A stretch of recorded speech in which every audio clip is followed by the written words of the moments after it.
Dear friends, आज हम physics से रिलेटेड वर्ण विक्षेपण से संबंधित एक घटना को बता रहे हैं। वर्ण विक्षेपण,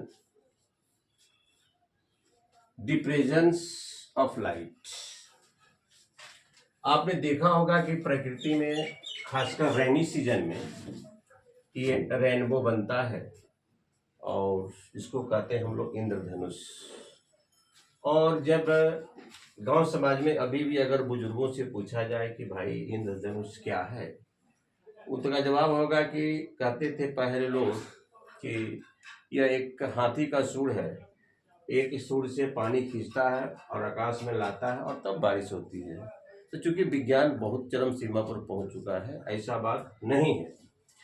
ये खासकर बरसात के दिनों में होता है, खासकर ये बरसात के दिनों में। और ये ध्यान रखेंगे, जब सूरज पूर्व रहेगा तो पश्चिम में बनेगा, सूर्य पश्चिम में रहेगा तो ये हमेशा ऑपोजिट डायरेक्शन में बनता है। आपने पढ़ा होगा कि श्वेत प्रकाश 7 रंगों का मिश्रण है।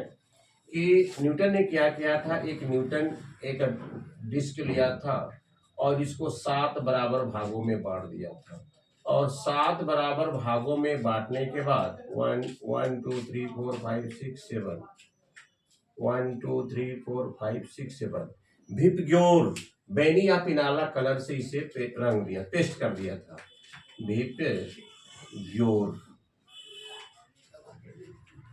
1 2 3 4 5 6 और 7 कलर से क्या किया था, उसे पेस्ट कर दिया था। एक ही प्रक्रिया करने के बाद तेजी से घुमाया था तो 7 कलर मिलकर एक ही प्रकार के कलर को दिखाया था। क्या हुआ? White colour.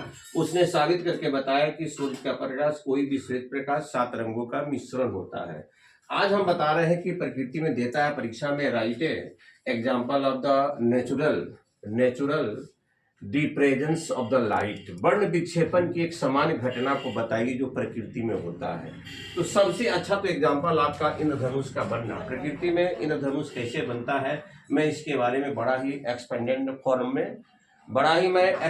फॉर्म में इसे बता रहा हूँ। बरसात के दिनों में आपने देखा होगा कि जब वाष्पीकरण की प्रक्रिया होती है तो खरबों, पहले तो वेपर के जो पार्टिकल्स होते हैं काफी ऊंचाई पर जाकर तब कॉन्डेंसन होते हैं, और कॉन्डेंसन होने के बाद खरबों वाटर के पार्टिकल मिलकर जल के एक बूंद बनाते हैं। और जल के एक बूंद बनाने के बाद चूंकि सूर्य उससे काफी दूरी पर होता है, काफी ऊंचाई पर होता है, तो ये जो वाटर का जो ड्रॉपलेट्स है, यह प्रिज्म का ही it works as like the prism, यह प्रिज्म की तरह काम करता है। आपने देखा होगा कि प्रिज्म से होकर जब श्वेत प्रकाश को भेजते हैं तो 7 रंगों में वह डिवाइडेशन हो जाता है, जिसको कि हम लोग वर्ण विक्षेपण की घटना कहते हैं। तो हजारों डिप्लेट्स, खरबों ड्रॉपलेट्स आकाश में टंगाए हुए रहते हैं। खरबों ड्रॉपलेट्स, ये खासकर आप बरसात के दिनों में देखेंगे। सूरज अगर पूरब रहेगा तो पश्चिम बनेगा, सूर्य पश्चिम रहेगा तो कभी कभी डबल आपका रेनबो दिखाई देगा प्रकृति में। तो सबसे पहले देखिए यहाँ पर इनकमिंग सनलाइट, सूर्य के हाथ से चलने वाली प्रकाश की किरणें। अब जैसे इसमें इन करती है, इसको कहते हैं रिफ्रैक्शन ऑफ द लाइट। चूंकि एक मीडियम से दूसरे मीडियम में जाना वह कहलाता है रिफ्लेक्शन ऑफ द लाइट, और अपने ही मीडियम में वापस हो जाना रिफ्लेक्शन, ये हो गया रिफ्रैक्शन ऑफ लाइट। ये प्रकाश का अपवर्तन हुआ। जैसे ये सूर्य की किरणें इस ड्रॉपलेट में पड़ती है तो ये प्रिज्म का काम करती है, और प्रिज्म में घुसने के बाद 7 रंगों में विभक्त हो जाती है, और पुनः यह क्या होती है, अपने ही माध्यम में लौटती है। उसको कहते हैं रिफ्लेक्ट। जो अपने ही माध्यम में, जैसे एक मान लिया जाए कोई बल्ब है और दीवार से आप क्या कीजिए, मान लेते यह दीवार है, दीवार पर किसी गेंद को फेंकिएगा तो गेंद आपके ही डायरेक्शन में, अपने ही माध्यम में वापस आ जाता है। उसी प्रकार प्रकाश की किरणें जब किसी ओपेक सब्सटेंस पर पड़ती है तो अपने ही माध्यम में वापस लौट आती है। तो यहाँ देखिए, एक बार क्या होता है प्रकाश का रिफ्रैक्शन, दूसरा बार होता है रिफ्लेक्शन, तीसरा बार होता है रिफ्रैक्शन। एक बार रिफ्रैक्शन, यहाँ रिफ्लेक्शन, यहाँ रिफ्रैक्शन।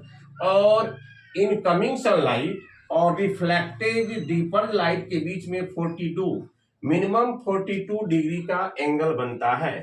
तो incoming sunlight is reflected and the dispersed at the an angle of the 42 degree by water droplets. तो ये जो एंगल इनकमिंग हम लोग पढ़े हैं कि नॉर्मल और अभिलंब रेखा के बीच, नॉर्मल और इंसिडेंट रे के बीच बने कौन को इंसिडेंट एंगल्स कहते हैं, और रिफ्लेक्शन रेज और नॉर्मल के बीच में बने कौन को रिफ्लेक्टेड एंगल्स कहते हैं। तो इस प्रकार एक शॉर्टकट में एक बार देख लीजिए, फॉर्मेशन ऑफ द रेनबो खासकर बरसात के दिनों में बना करता है। जब वाष्पीकरण की प्रक्रिया के द्वारा वर्षा के जल ऊपर की तरफ जाता है तो ऊपर जाने के बाद कॉन्डेंसन होता है, संघनित होता है, खरबों जल के पार्टिकल मिलकर जल के एक बूंद को बनाते हैं, और ये जल का बूंद आकाश में तब तक टंगा हुआ रहता है जब तक उसका वेट अधिक नहीं हो जाता है। जब वेट अधिक हो जाता है तो पृथ्वी की ग्रेविटी के अधीन चला आता है और जमीन पर गिर जाता है। खरबों जो पार्टिकल्स ऊपर में रहते हैं और इसके ऊपर में सूर्य रहता है, इसके ऊपर में काफी दूरी पर सूर्य रहता है। जैसे सूर्य के यहां से प्रकाश की किरणें चलती है तो जितने भी ड्रॉपलेट्स हैं वह प्रिज्म के काम करते हैं, और जैसे प्रकाश सूर्य प्रकाश इस प्रिज्म के अंदर प्रवेश किया, जल रूपी प्रिज्म ड्रॉपलेट्स रूपी प्रिज्म के अंदर प्रवेश किया तो 7 रंगों में विभक्त हो गया। यहाँ हुआ रिफ्रैक्शन, यहाँ हुआ रिफ्लेक्शन, यहाँ हुआ रिफ्रैक्शन। 1 मीडियम, 2, पुनः लौटना 3, फिर यहाँ पर 4। इस 4 जैसे पहले इन किया, इनकमिंग हुआ, और ये वाटर में चूंकि हवा एक विरल माध्यम है, रेयरर मीडियम है या डेंजर मीडियम है, जब प्रकाश की ने इसमें प्रवेश की तो उसके मार्ग में क्या होगा, डिफ्लेक्शन होगा। It is called the refraction of the lights. प्रकाश का अपवर्तन, जब प्रकाश की किरणें एक माध्यम से दूसरे माध्यम में जाती है तो अपने मार्ग से विचलित होती है, उसे रिफ्रैक्शन ऑफ द लाइट कहते हैं। ये आपका एयर हुआ या वाटर हुआ, इसमें प्रवेश की तो वह मार्ग से डिफ्लेक्ट हुई, पुनः वापस होती है, इसको रिफ्लेक्शन कहते हैं, फिर यहाँ रिफ्रैक्शन कहते हैं।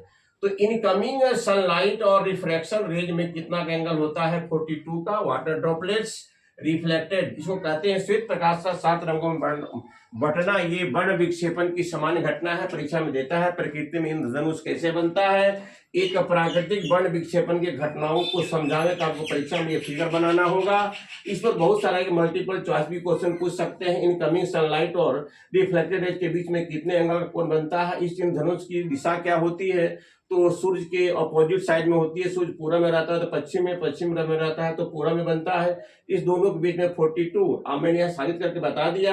न्यूटन ने साबित किया था कि श्वेत प्रकाश 7 रंगों का मिश्रण होता है। उसने एक चक्ति लिया था, उस पर बिबगोर लिखकर मैंने बैनी या पिनाला 7 रंगों को पेस्ट करने के बाद कील पर क्लिक किया, बहुत तेजी से घुमाया तो सारे रंग मिलकर एक व्हाइट कलर फिलिंग कराए। ठीक वही बात यहाँ पर देखिए, व्हाइट कलर है। इस प्रकार से मैं, अगर हमारा ये आपका वीडियो अच्छा लगा होगा जरूर मुझे कोऑपरेट करेंगे। किस प्रकार प्रकृति में इंद्रधनुष बनता है। Thank you very much.